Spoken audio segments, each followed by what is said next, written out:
You say Hello, good everyone. morning, I'm Andy, and I'm Mark. and this is Strange Stuff Podcast. Indeed it is.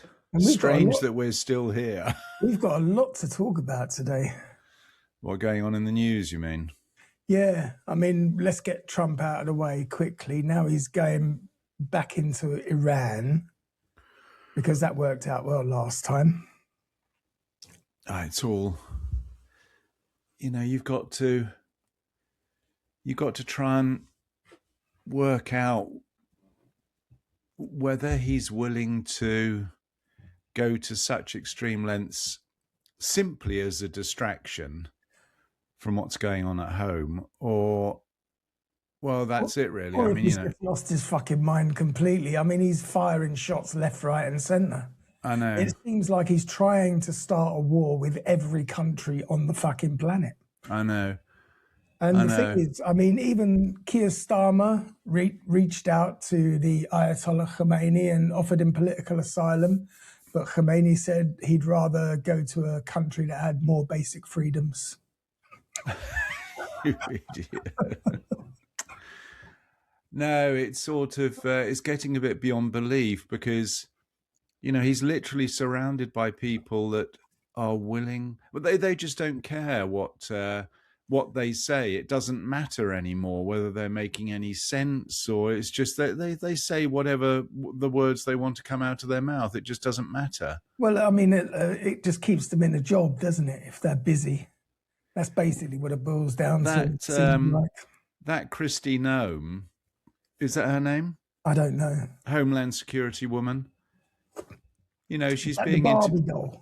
Yeah, she's being interviewed. She's horrible. Being interviewed, I can't remember which news channel it is, and they show a video of the January the 6th where they're literally bars in their hand beating over the heads of policemen, and the reporter says, well, this surely is standing up against police officers. Why aren't these people in jail? And she says, oh, well, Trump uses a very level hand as far as justice is concerned. And then obviously they show the clip of that poor woman, Good, being shot 3 times in the face by the officer. And it's just, no one in their right mind would consider that anything like an equivalent. Someone with a steel bar in their hand beating a policeman over the head. And she said, oh, no, that's fine. That's absolutely fine. But, a woman just driving away from a situation, that's fair game as far as being shot in the face. It's got to the stage where, well, clearly she it's not that she's willing to say anything. I think she's probably not smart enough to know what's going on, but she thinks that she's going to get very rich. She's trying to find a way to plug her OnlyFans in the news. That's what it is. Because that's all she's fucking good for. I mean, who is the press secretary, Levitt, whatever her name is, Caroline Levitt or something. You saw her and Trump on Air Force One, and they were literally, best. I mean, I know they are best buddies, but to show that sort of there's no professionalism at any level in the government anymore. Well, and you have J.D. Vance. Is he in Denmark at the moment or somewhere? Probably rattling his saber. Little fucking. Well, I don't know. It would be much better if his name was Noam, because he's only 4'6". I don't. Is he? He's only 4'6". Is he? Well, he's a fucking midget. Sorry, midgets. But the absurdity of every situation they find themselves in. I was listening to one of the Danish MPs, who happens to be their defence minister. Yeah, and he was saying the situation is this absurd. There used to be 10,000 American troops in Greenland, and now there's 150 to 150 because there was no need for them. Denmark has said you can have as many troops in Greenland. You can have 1 million troops in Greenland. Yes, we just don't care. Build as many bases as they want. You can build as many bases as you like. You can extract as many minerals as you like out of Greenland, as long as you pay the setup costs. Absolutely no problem whatsoever. Which is exactly what Trump wants. but it doesn't feed his voter base that simply he needs results and getting Greenland for Great America. I mean, what? It's just absurd. It's completely absurd. That's enough about the orange one. So where are we moving to next? And I have a rant about something else. I have a nice little joke for you. It's been a while. All right. So I think it's about time. Anyway, there's a 10-year-old Irish boy, and he's standing by the side of the road crying. And one of his neighbours drives past, recognises him, pulls up. He says, "Sean, how are you, my lad? What are you crying about?" He says, "Jeez." He says, "I woke up this morning and I found my ma dead in the bed." He says, "Oh, jeez, that's terrible news. Would you like me to go and get Father O'Malley for you?" And Sean says, "Now is not the time to be thinking about my sex life." You idiot. I don't know whether that qualifies applause, for God's sake. Of course it does. That's a great joke. Oh. I'll tell you what caught my eye. I see NASA trying to pull the wool over everybody's eyes again. What are you talking about? With this moonshot nonsense. Oh, yes. I think they've actually decided on a crew, haven't they, yes. For the moon? And this is what makes me feel that it is absolutely a load of bollocks. Because we have two white men, one of whom is definitely gay, for sure. Because to back that up, they've got a black man and a woman. Now, I know in my heart that the guy driving the SLS, the Space Launch System, that takes 12 hours to get from its hangar to the launch site, is going to be a mental or a disabled. And also, head of mission control will be a transgender. And we can only hope that he's not on his fucking period that day. You are so ridiculous. You're stuck in the 80s. Is it 80s or 90s? No, I'm living in the now, baby. You're not. Your head is so far buried in the sand. You don't know what's left and right. Box ticking exercise. That is a complete box ticking exercise. And today, with our CGI and our AI, they're going to make it look fucking great. This is us now going around the back of the moon. Look. Well, the thing is, Andy, that we've had this. We actually did a program about the moon landing being a conspiracy. Yes, and I proved conclusively and it was a load of bollocks. Look, the strength of your argument was just complete and utter nonsense. I know it's very difficult to argue with an intelligent man. Thank you. It's fucking impossible to argue with an idiot.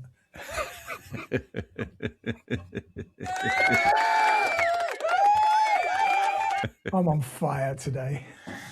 How you can be so lively at 8:40 in the morning? How long have you been awake? Have you been awake all night playing games? My afternoon. Exactly. I've actually just had a bowl of chips, like proper chips, salt and vinegar chips. Well, for lunch. With what? No, I just had some chips left in the freezer and I thought I'd just finish them off because I'm going to go shopping later today. Can you? Can I? Yeah, because of the weather. The other day. All right, so you are able to make it out because our situation is pretty terrible here. I think we've had... When it's minus 26, as it was, it's actually much better to go shopping than it is when it's minus 10. Because the air is crisp and dry. The ground is fantastic to walk on. When it's minus 10, it's a fucking minefield and it's horrible and it's wet and clammy and it's just disgusting. Yeah, minus 26. You've got to be a bit careful. You don't want to be out for too long to screw up your lungs and things. We're in a dire situation. I reckon we've had 1.5 meters of snow in the last 3 weeks. And I'll tell you how extreme it got. I do snow clearing as a form of exercise. Yes, very slowly. It got so bad the other day, I literally had to go out and buy a snowblower. Yeah. Oh. Yeah. Well, that's not a bad investment anyway. Well, the thing is, I thought as I'm getting older, I'm going to need, because the thing is with the I've got a quad and a snowplow on the front of it, Yeah, but the thing your is, drive is too narrow. exactly, it just builds up and builds up, and eventually you've got one car's width, and if there's one more snowfall, you're completely screwed. So in the end, luckily I found a snowblower in Borlänge. I had to drive an hour and a half to get it, but everywhere in my town completely sold out. All of the surrounding towns completely sold out, but there was one sitting on a shelf in Borlänge that I had to put together. But anyway, so that's not the worst of it. The worst of it is tomorrow. It's due to be +2 degrees and raining. Can you imagine what the snow is going to be like? How heavy rain-soaked snow, 1 meter deep, is going to be. It's going to be absolutely terrible. Yeah, but that's okay with your snowblower. Yeah, but it's not the snowblower. It's the weight on the roof and shit like that. Well, there is an alternative. You could always become homeless. Move to the south of France. Or become homeless. Why? Is that what you're planning on doing? No, because I don't have to worry about clearing snow, thankfully. No, you're right. And in fact, funnily enough, I was talking to the other half yesterday, and she was saying that the situation was so bad a week and a half ago that residents do you remember Lexund, the town next door? Yes, of course. The apartments had to wait 3 days to have their entrances cleared because the situation was so bad. So some old people weren't able to get out of their apartment for 3 days. I do that regularly. What's the problem? Yeah, exactly. You choose to.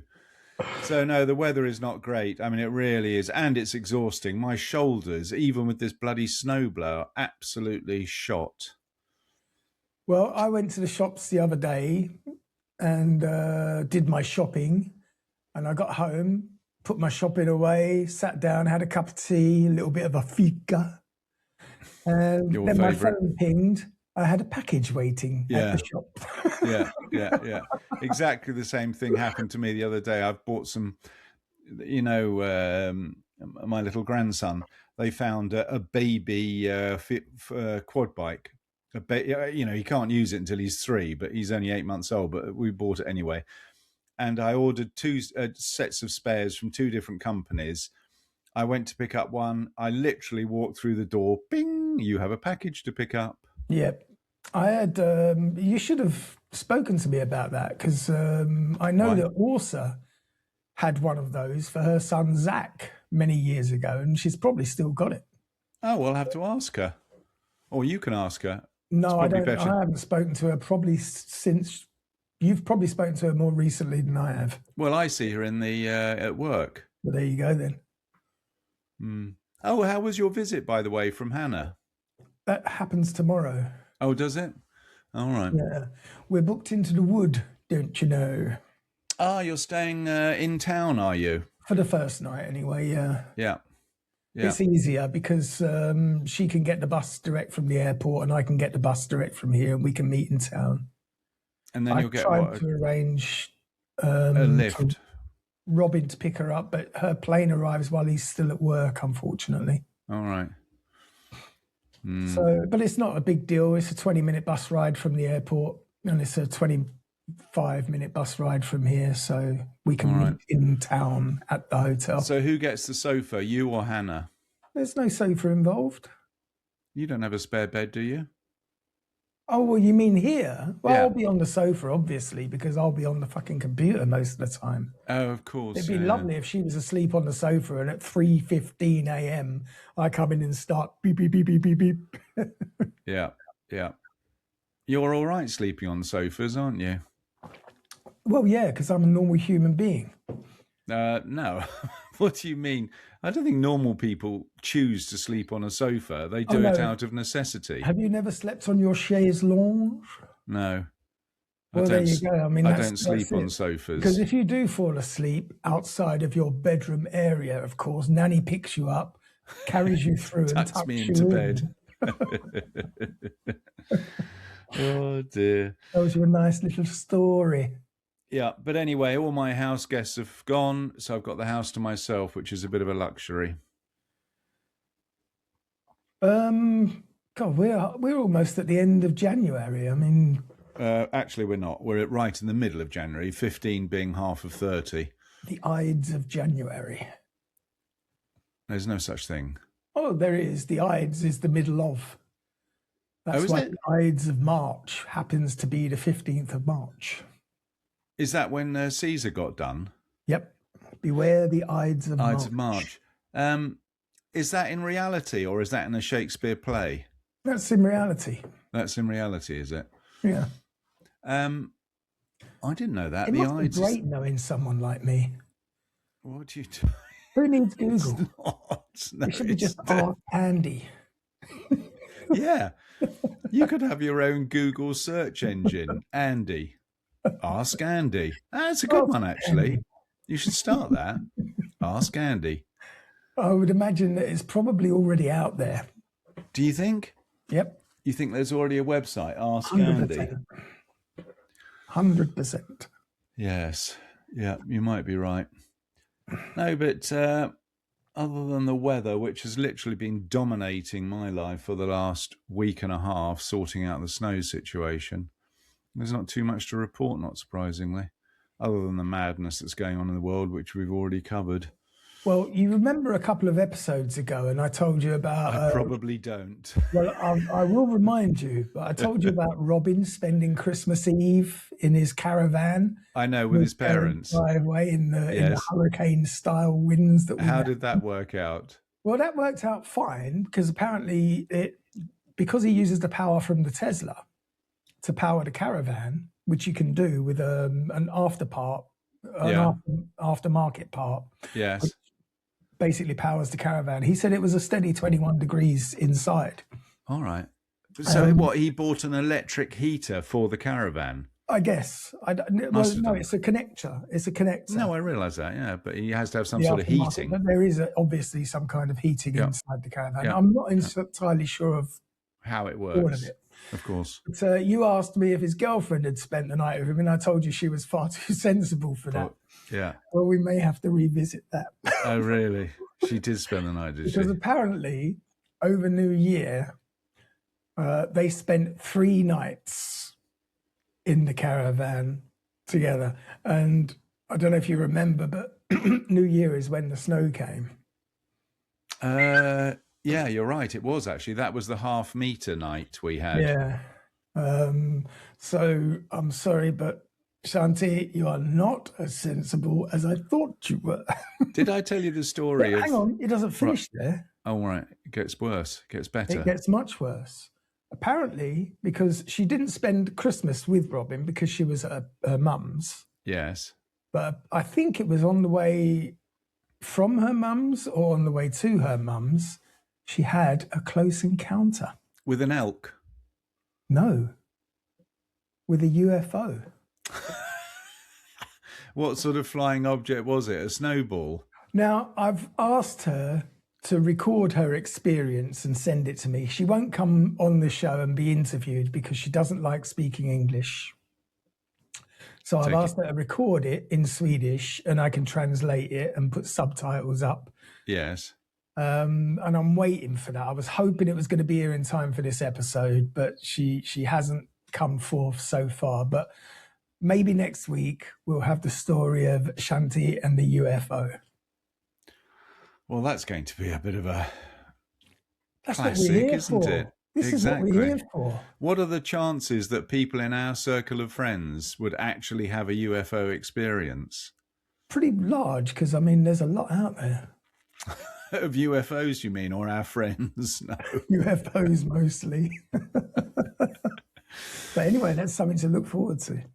I encountered 2 elks on the road when I was taking my son back to the train. That's not that unusual. Does that count as a close encounter? Not really.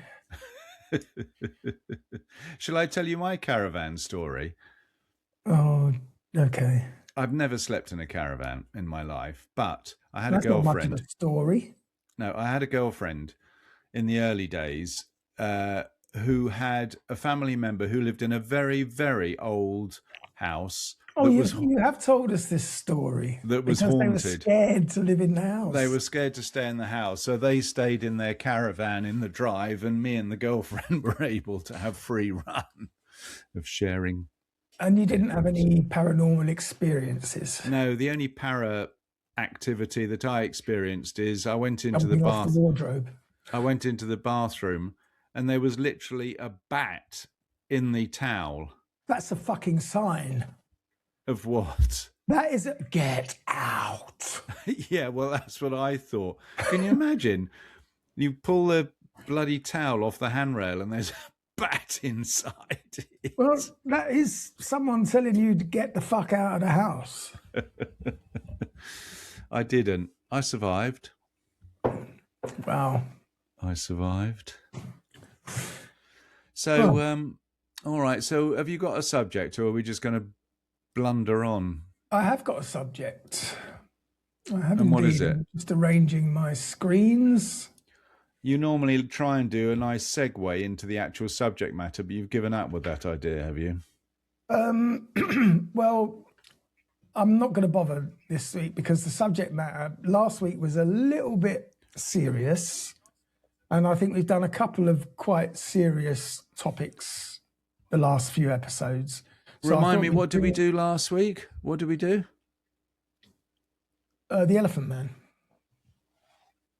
Oh, of course. John Merrick. John Merrick. Or Joseph Merrick, actually. Yeah.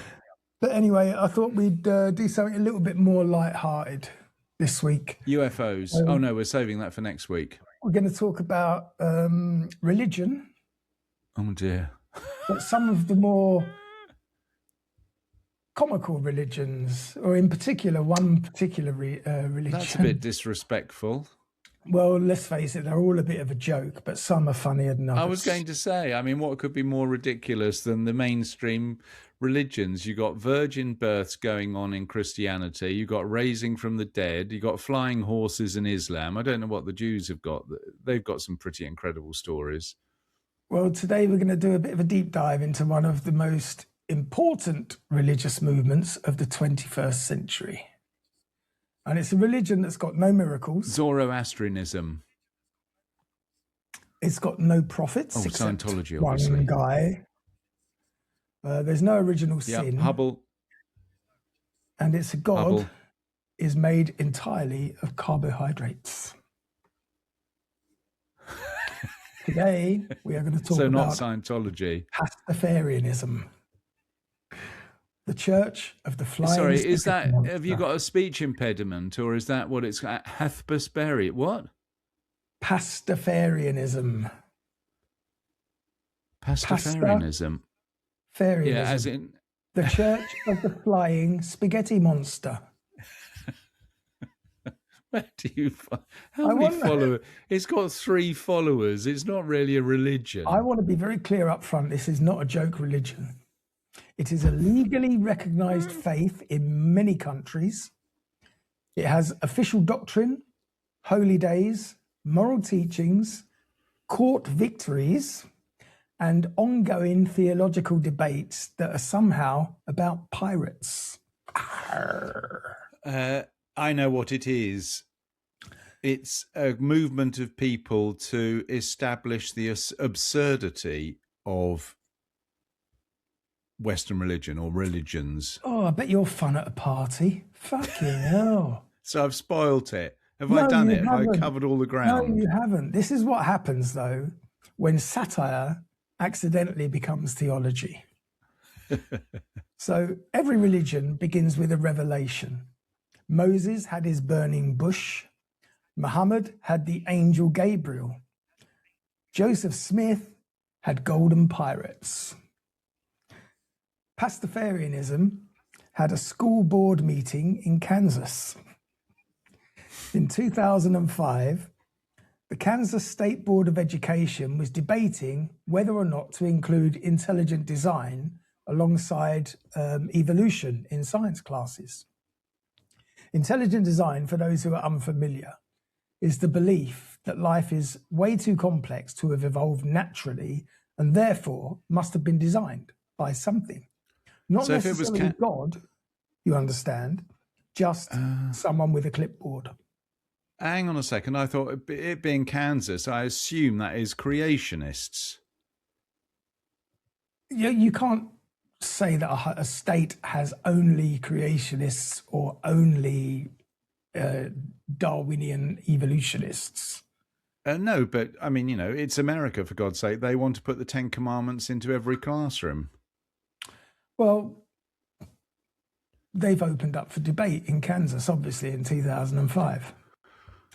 But anyway, enter Bobby Henderson, who was a physics graduate and a professional level internet smartass. Henderson wrote an open letter to the board. It was polite, well structured, and it was devastating because it said, essentially, if you're going to teach intelligent designers science, then you must also teach my theory that the universe was created by a flying spaghetti monster. He didn't say it sarcastically, and this is where the genius is. He said it logically. He included diagrams. He explained that the monster's noodly appendages influence reality, and he argued that decreasing pirate populations directly correlates with global warming. And he concluded, I look forward to seeing the flying spaghetti monster taught alongside evolution and intelligent design. And then the internet went to work. That's a good idea. Let's talk about God. The flying spaghetti monster, or FSM, is exactly what it sounds like. Now, I want to put in a disclaimer here. I believe, and I might be wrong, but I remember discussing it. I believe my daughter might be an FSMer. Really? I think she might have signed up to be a Pastafarian. Are you sure it wasn't an MSSM? No, you mean BDSM. Or is that BDS? I don't even know the letters. So the flying spaghetti monster, or FSM, is exactly what it sounds like. It's a floating mass of spaghetti, 2 meatballs, I'm guessing to make eyes, noodles extending like divine tentacles, usually invisible, and sometimes drunk. FSM created the universe, not carefully and not lovingly, but drunkenly. And this explains everything. It explains mountains, sloppy, DNA, overcomplicated, the platypus. I mean, if you're not drunk, how the hell are you going to come up with that? What? Duck-billed platypus? We like that. It's clearly a mistake made at 3 a.m. The FSM is also deliberately unfalsifiable. Any scientific evidence... I don't think that's a word. Is there any scientific evidence that contradicts Pastafarianism? No. That's just the monster testing your faith. Sound familiar? So pirates, we have to discuss pirates. Because Pastafarianism takes one of the most common religious fallacies, correlation equals causation, and it pushes it until it snaps. The doctrine states that pirates are holy beings. Pirates' numbers have declined since the 1800s. Global temperatures have risen since the 1800s. Therefore, pirates prevent climate change. And this is presented with graphs. Are the graphs ridiculous? Maybe. Are they statistically identical to some arguments made by real-world pseudoscience? Also yes. Which is the point. Pirates are not a joke, they're a mirror. Anytime someone says, well, this happened after that, so it must be caused by this, Pastafarianism quietly slides a pirate into the argument. Now, as far as morality goes, most religions come quite hot with rules. You have your 10 commandments, you have your 613 mitzvot, which What's that? It's a Jewish thing. You have Sharia law, don't eat this, wear that, stone this guy. Pastafarianism has 8 suggestions. They're not commandments, they're not laws, they're just preferences. And they are called the 8 I'd really rather you didn't do. And they include are they all food related? They include radical ideas such as don't be a dick. Don't judge people for their appearance. Don't use religion to justify hatred. Don't push your beliefs on others. Don't be cruel unless everyone involved is explicitly into it. Because these are good moral guidelines, that's where the joke becomes a little bit uncomfortable for some people. They are clearer, kinder, and more modern than very many of the ancient tenets, which raises the question, if a religion invented as satire can immediately produce better ethics than some serious faiths, what exactly are we defenders of?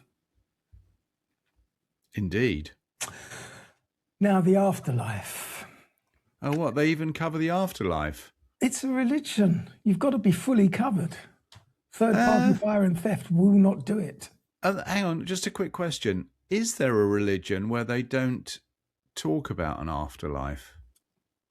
I haven't looked into it. I'm guessing there probably is. Do you think? Yeah, there must be a religion of the here and now. This is it. There must be. No. Oh, I'm going to prove you so wrong. Maybe next week. I don't know, because that would defy the central purpose of a religion. You endure the suffering of your current life for a better life in heaven. No, but just because it doesn't promise you an end game, it doesn't mean it's any less of a religion. I think that's an interesting question. I have a feeling that you'll find that all religions have some form of, bonus. Yeah, but that's just to check out bonus cash from you. Yeah, well, whatever the reason, I think that's exactly what I'm saying. I think a religion wouldn't be a religion unless they could take advantage of you. I've explained many, many times on this podcast, if you come up with an idea for anything and you put it on the internet, you will find people believing. Oh, absolutely. So I can assure you that there is a religion out there that says, this is it, one trip, at the end it's lights out, please send me $10. And there are people out there doing it. How can I ask that question on? We haven't got time for that. We've got a lot to cover. So this might be. There can't be that much to cover in Pastafarianism. How dare you denigrate you fucking heretic. Treason. Stone him. So anyway, the afterlife in Pastafarianism. Pastafarian heaven contains, and this is important, a beer volcano. Oh, we like the sound of that, apart from I can't drink beer. A stripper, or stripper of your preferred gender, identity. Hell also has both of those things. So it doesn't matter. Beer fountain and strippers exist in hell as well. Yeah, but in hell, the beer is stale and the strippers don't really want to be there. So you're getting a half-hearted strip and stale beer. And that's not subtle. That's deliberately juvenile. And yet, once again, it exposes something quite interesting, because many religious afterlives are suspiciously tailored to cultural desires. Pastafarianism simply refuses to pretend otherwise. Now we arrive at the most important symbol of the faith. And that is? The colander. The colander, to drain your pasta. Pastafarians wear colanders on their heads as religious headgear. Why? Because it's absurd. And because absurdity forces the law to show its hand. If religious headwear is protected, why not hijabs? Why not yarmulks? Why not turbans? And yes, why not colanders? Pastafarians have won their court cases. They have official ID photos wearing colanders. They have been married in full pirate regalia, and they have proven that religious freedom laws either apply to everybody or to nobody. And nothing exposes hypocrisy faster than stainless steel kitchenware. I wonder how J.D. Vance would respond to a Pastafarian. He's got no choice. It's accepted in the States. It's a religion. I think he might have something to say about it. He is It's already reportedly he's Catholic. Oh, fuck off. They're the worst types. Well, what do you mean? Thank you very much. Well, I'm a Catholic as well, allegedly, and Christianity, on the whole, is one of the most fucking awful religions. And Catholicism encompasses all of the worst parts of Christianity. It's basically the SS of the Christians. Pastafarianism is legally recognised in various forms across New Zealand, the Netherlands, Austria, Germany, and the United States, selectively and angrily. In New Zealand, Pastafarian ministers can legally perform marriages, which means somewhere a government database includes religion, Pastafarian, efficient, Captain Something McNoodles. And this isn't just parody anymore, this is paperwork. And bureaucracies have nothing more than satire they have to file. So tell me, how many members of this church are there, do they reckon? Before we get there, we'll get here. Is Pastafarianism a real religion? And this is a big question. Critics say it's just a joke. Pastafarians respond, define religion. Is it belief in the supernatural, community, rituals, moral guidance, identity? Because Pastafarianism has all of these. The only difference is self-awareness. And that's what makes people uncomfortable, because it suggests that many religions are just older, less honest, and better at suppressing critics. Pastafarianism doesn't ask for faith, it asks for consistency. And here's why it matters. Pastafarianism isn't trying to replace religion, it's trying to protect secularism, science education, and equal treatment under the law. It's a stress test, it's a philosophical prank, and it's a way of asking, if you allow belief without evidence into policy, where do you stop?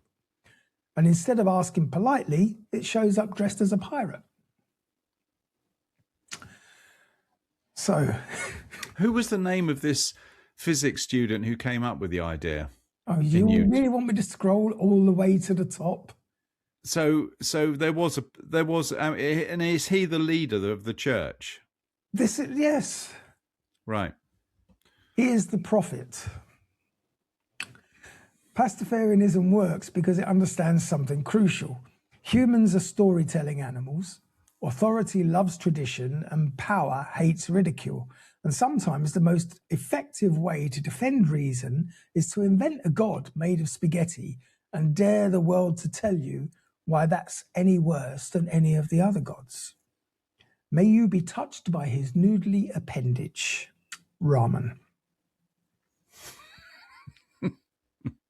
Ramen sounds a bit like a god, isn't it, actually? That could be very godlike, ramen. I think there might have been a god called Ramen. Ram. I'm pretty certain that one of the Egyptians had Ramesses. There must have been a ramen in there somewhere. Yeah, it had to be. Oh, so I will tell you now the name of the chappie. Bobby Henderson.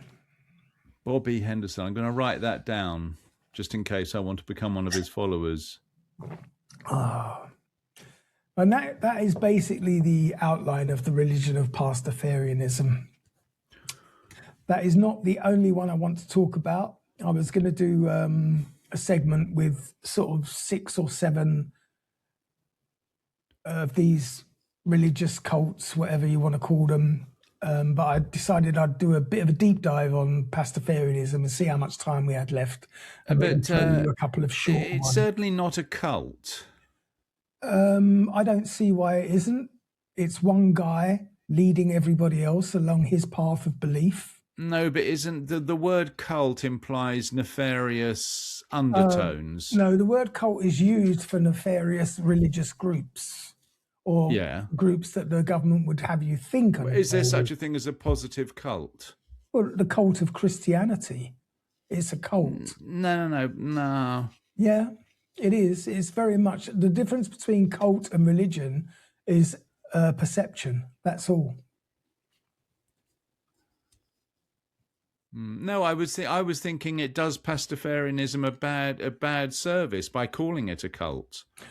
It's in some people's mind, it does it a bad service by calling it a religion. And well, maybe so.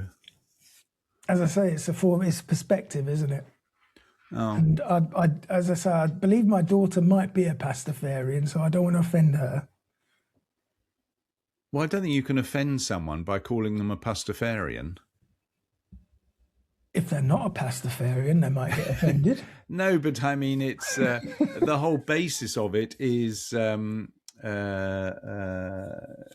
taking the mickey out of religion, so they can't be offended by things you say about Pastafarianism. Well, maybe. So give me another one. We did an episode a while ago about the cargo cults. Yes, yeah, we did. What was that? That was during World War II when something extraordinary happened to the isolated island communities in Melanesia. One day, their normal reality was just fishing, farming, carving wooden tools and living quietly. And then planes arrived. And then suddenly these caskets of goods arrived. Yes. Yeah. Without any means of identifying where they came from. They were just there. That's right. They magically were produced out of nothing. That's right. And from that, there also. I don't think you. Go on. I was going to say, I don't think you can better obscure religions as good as Pastafarianism. I mean, just the name itself. I know, it's genius. Well, have you heard of a religious movement called Discordianism? No, that sounds like one of your gaming crowd. It is the religion of chaos and pranks. Yeah. And it's a religion that actively wants to mess with you. Discordianism worships Eris, the Greek goddess of chaos, discord, and confusion. And their holy text is the Principia Discordia, a book that reads a bit like it was written by someone who drank 3 espressos and then declared war on meaning. Key beliefs include all beliefs are equally true and false. Order is an illusion. Disorder is also an illusion. And you are already a pope. Yes, every one of you is a pope. You can print out your own papal credentials. There are also 5 sacred elements, one of which is hot dogs. There is a law of 5s, which states that all things are related to the number 5. And once you start looking, you'll see it everywhere. And the goal of Discordianism is not salvation, it is enlightened confusion. And here's the wild part. Discordianism has deeply influenced counterculture movements, hacker culture, internet trolling, and conspiracy thinking. I told you. The famous Illuminati conspiracy culture was partially created by Discordians as a joke, which got out of hand, which is maybe the most Discordian thing possible. I wonder, those sort of things, suddenly you'll find that there's millions of people who believe in that as a concept. Yes, and actually live their lives by those principles. I think just look at America. You said something earlier about you'll find people to believe in absolutely anything, because there's 8 billion people in the world. You will at least tap into a few hundred that believe even in the most absurd things. Such as the Sky Fairy. What's the Sky Fairy? God. Oh, I see, exactly. No, but I mean, there's plenty of people that believe in God. Discordia, isn't that your message thing? Discordianism. Discord, isn't that your thing? That's just a chat app, which is called Discord, because Discord also means conversation. Conversation, yeah. Anyway, we'll move on to another one. This one is a little bit more culty, but there's a reason it's included in my list. These were called Heaven's Gate. It's a bit of a tone shift. It's still funny, but it's kind of dark. And Isn't it a TV series? No, it's a religious cult. Heaven's Gate was founded by Marshall Applewhite and Bonnie Nettles, both joke names, clearly. They believed the Earth was about to be recycled, human bodies were containers, and true believers would ascend to a higher level. Aliens were involved, and Jesus was basically an alien scout. Members dressed identically, they spoke in soft, eerie monotones, and they adopted gender-neutral identities. And in 1997, they believed a spaceship was hiding behind the Hale-Bopp comet. So 39 members committed mass suicide, which isn't so funny, except for the deeply unsettling accidental details. Everyone was wearing identical Nike sneakers. Everyone had matching outfits. Everyone had $5.75 in their pockets. And today, their website is still online. So Heaven's Gate serves as a reminder that cults often start silly and end tragic. But it also proves that good graphic design doesn't necessarily make a good theology. Weren't they tragically the people who took poison? That you're not thinking of Jonestown, are you? Because maybe I am. There were 950 of those. Was it really? Yeah, it was nearly 1,000 dead in Jonestown. I think I might have covered it with Richard on the murdery bits.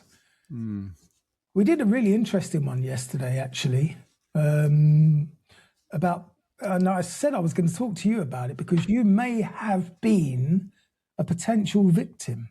We were talking about baby farms.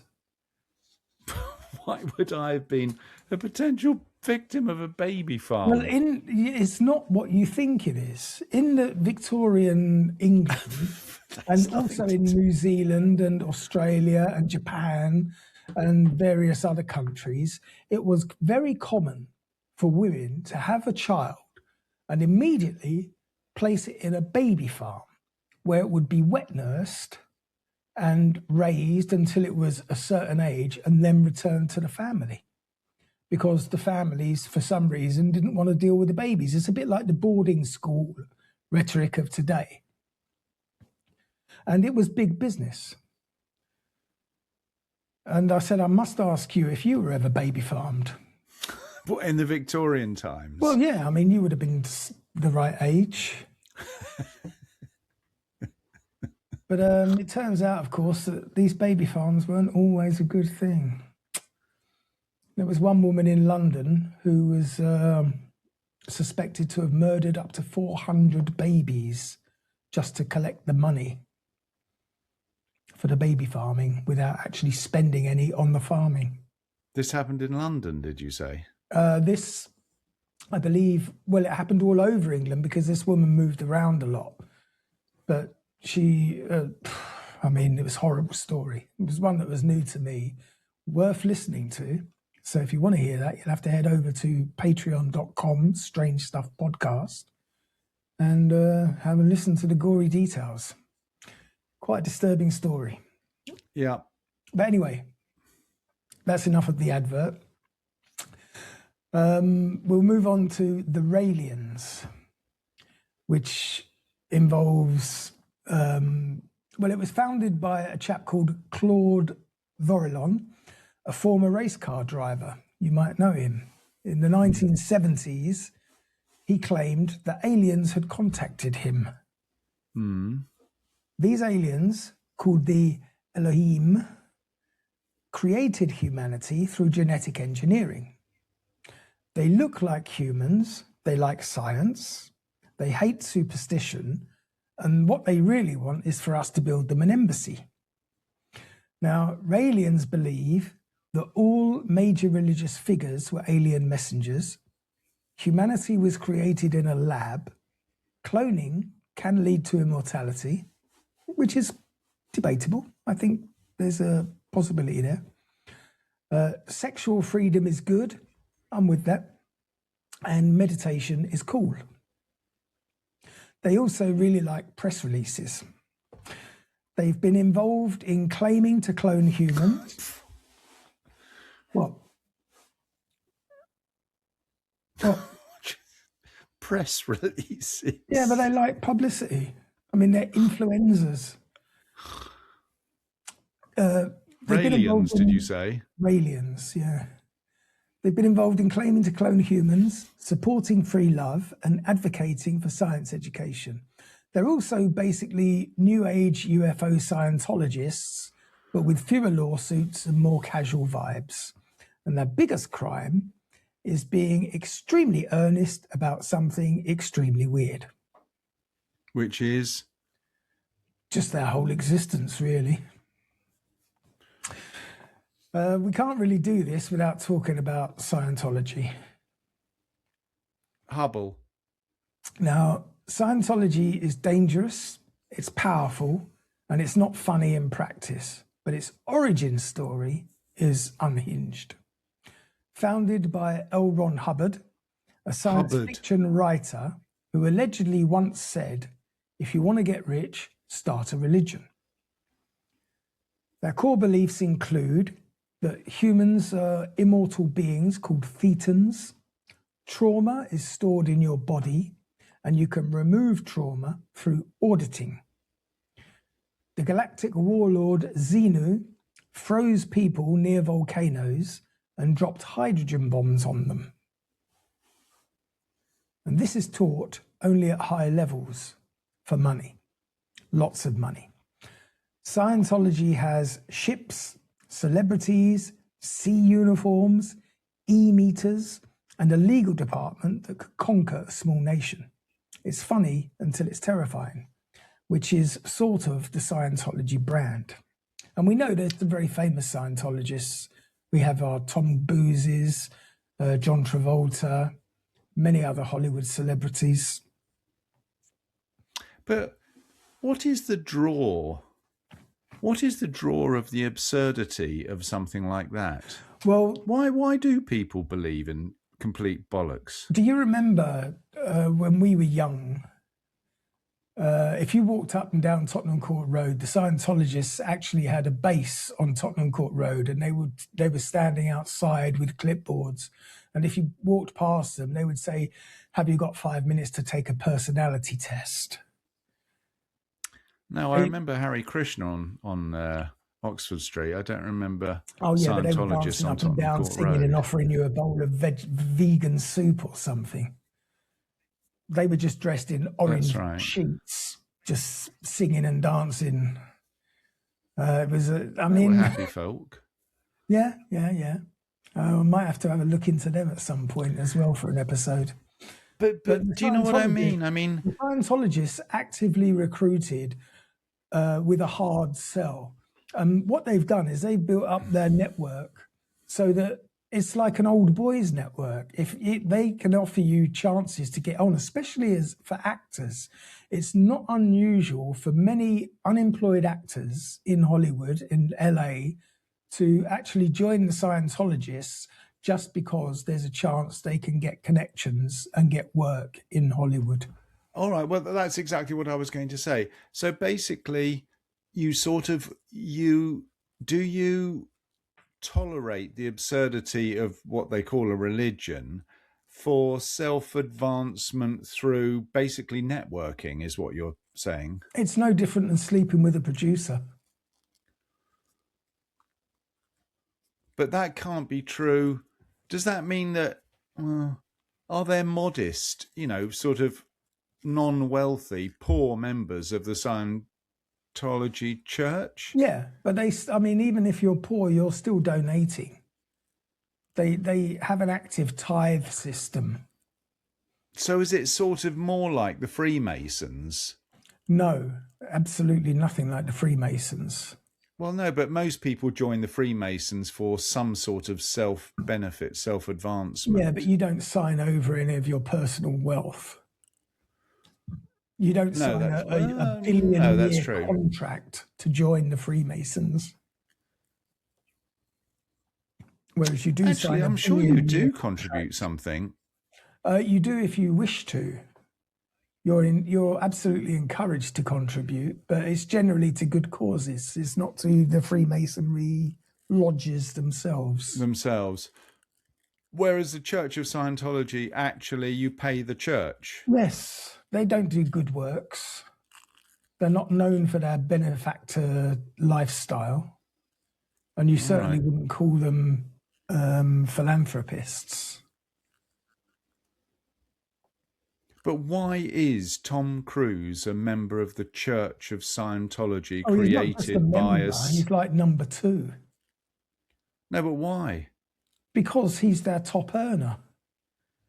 No, I know why the church wants him. Why does he want to be a member of something that was started by a science fiction writer in the 50s? He, at some point during his church membership, as he was advancing through the ranks, he obviously felt the power trip of being an important member of a large organisation. And now he's at number 2. It's impossible to give up. You think so? Yeah, yeah, absolutely. Power corrupts. It is interesting, though, isn't it? Someone who's I mean, he obviously believes that his success is down to his membership of the church. Whereas his membership of the church is more to do with their success than his success is to do with them. Yes, absolutely. But he can't see that. No, but it's a symbiotic relationship. They feed each other. Sort of. Oh. No, it is interesting, isn't it? How I'm good with the big words this morning. Symbiotic, that's a nice word. That would do well on your LinkedIn profile if you had such a thing. Or if I was symbiotic with anything or anyone. No, that's true. You don't have you've never had a symbiotic relationship in your life. Yes, exactly. Very much one way. We're going to do one last one. Go on then. And this is the church. This is your church. Oh dear. This is the one you need to join. And in fact, I think I'm probably a member. Already a member. Yeah. And it's the Church of the Subgenius. Oh yes, I'm a bit of a subgenius. And their motto is "Slack is sacred." I don't know what that means. So they worship a chap called J.R. Bob Dobbs, who's a pipe-smoking salesman with a permanent grin. And Bob promises slack. Slack is freedom from work, obligation, and nonsense. The church believes that the world is controlled by conspiracy. Normal people are known as pinks. Aliens are coming. And you are being cheated out of slack. They hold gatherings, they sell merchandise, and they preach parody sermons. And yet, they make very excellent points about capitalism, conformity, and manipulation, which is how you know it's a really good fake religion. So, in conclusion, what have we learned? Humans can find meaning anywhere. They can ritualize power, follow any confident storyteller, and turn doctrine into law. And sometimes wear matching sneakers while waiting for a comet. Religion isn't just about belief, it's storytelling with commitment. And sometimes those stories are so strange, so funny, and so human that you can't help but admire the audacity. And sometimes they're just religion. So I'd like to thank you for listening to my little stories today. I hope you found something you can believe in. I know I did. You're going back to, when was the last time you went to church, as a matter of interest? Wow.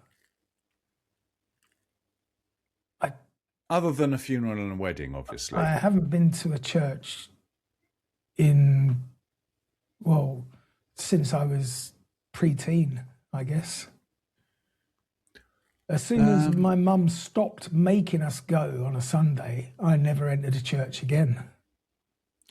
Did you ever go to midnight mass just for the celebration? No. I stopped going to church, I think, when I was in exactly the same situation. When Mum stopped making me go to church, I stopped going to church. But I might have slipped in a couple of midnight masses. Is that just as a sort of a side safe bet, just in case? What's interesting, what I find interesting is when you do find yourself in church, because we were so, I mean, I assume your upbringing was the same as me. I mean, church was a big part of the family. When you find yourself in church, you can't avoid that sort of feeling of impending I don't death. know if, not really, but significance. Let's put it like that. Yeah, but that's the whole ritual. It might be a church. Significant lie, but it is significant. Yes, but it's theatre. It's set up that way. Yes, You've got the smell of incense in the air. You've got the candles burning. The stained glass windows and the gloomy vaulted ceilings. People singing together. It's theatre. Yeah. Of course there's an atmosphere. Yeah. I prefer Russ Abbott's atmosphere. He loved the party with a happy atmosphere. Russ Abbott's dead, isn't he? I hope so. Otherwise he'd be about 130. No, but it is weird that. Anyway, I don't think I'm going to run off and join a Church of Scientology or the Pastafarian, though I don't mind putting a calendar on my head. I think you should definitely go with the Church of the Subgenius. Church of the Subgenius. I'd hate to think what my IQ is these days. I would be surprised if I even got to 100, to be honest. As would most of our listeners. Yes.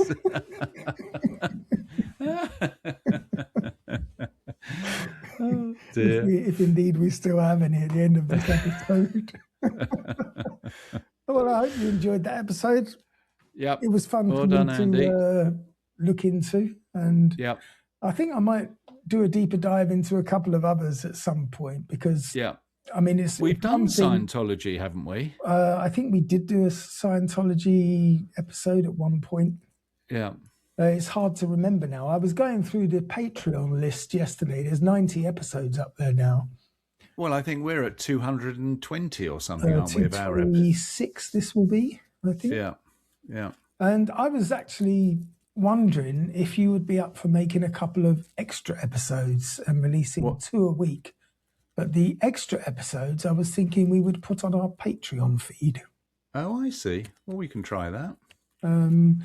Just as a little teaser, and we can speak about some more risque stuff. What do you mean risque? Well, I mean stuff that we, for legal reasons, we can't discuss on a free platform, but behind a paywall, anything goes. I don't know whether I like the sound of that. Oh, no, but you will. You see, while we can cast aspersions and express opinions here, we can flat out accuse people when you're behind a paywall because you're not actually committing any crimes if people are paying to listen to your views. Is that right? That's a differentiation, is it? If you pay for something. Yes, if it's not. No, that can't be right. If it's not readily available, it's not public. No, but so that means if you subscribe to Sky News, they can say whatever they like. No, that's not the same thing, is it? Because Sky News is a public service. We're not a public service. No, it's not. No, you have to subscribe to it, don't you? Or don't you? I don't It's think like all so. newspapers you don't get for free anymore. No, They're all behind a paywall. Not all of them. I think nearly all of them. It's only the Sun. Free. No, the Sun has even got a paywall now. I think it's like £3 a year. Oh, is it? Which is £3 too much, in my opinion. But the only thing is that you know how sensitive I am to your slightly extreme and slightly, if not very outdated views on all sorts of things. It's just likely to be a shouting match. But, you know, I can just imagine if it would be like, who was that poor girl that disappeared? Well, there's a lot of those. No. The famous one, the two doctors who were their parents. Oh, Madeleine McCann. You know, that it would just be more of that with me getting worked up about you just saying you got a gut feeling it was the parents, and that meant more to you than all, you know. It's not just a gut feeling. If you ask anyone out in the world what happened to Madeleine McCann, 99% of them will say them parents are the ones what done it. No, but you see, that's exactly what I mean. It's just 99%. Yes. In not fact, 98. more than 99. If you want to go into it. decimals, I can do a straw poll. It's not a problem. A straw poll of our listeners. In that case, it would be 100%. Anyway. All that's right. all we've got. Yes, yeah, we can think about that. Why not? Yeah. Yep. Thanks for listening. I hope you enjoyed it. Don't forget, if you've got any suggestions for our show, let us know. Yep. I don't have to say this, but I'm going to say it. We've already considered stop doing it, and it's not an option. If you've got any other suggestions for our show, feel free to send them to us at strangestuffpodcast@gmail.com. Don't go to our website right now because I'm working on it and it's a bit of a mess. I need to spend a few hours on it. All right. But if you really want to go and have a look at how I've fucked it up, you can check it out at strangestuffpodcast.com. And check out our Facebook page. There's not much goes up except the advertising of our next episode. Yeah. Be a subscriber so that you get an update when our next episode is released. Yeah. And if you want to help us with the running costs of the show and support the show, you can join our Patreon at patreon.com/strangestuffpodcast. And our Patreons are very appreciated, and we definitely need more of them and more of you. In the meantime, have yourselves a strange week, find your God, and follow your tenets, as long as they're comical and not maniacal. Good advice. Cheerio.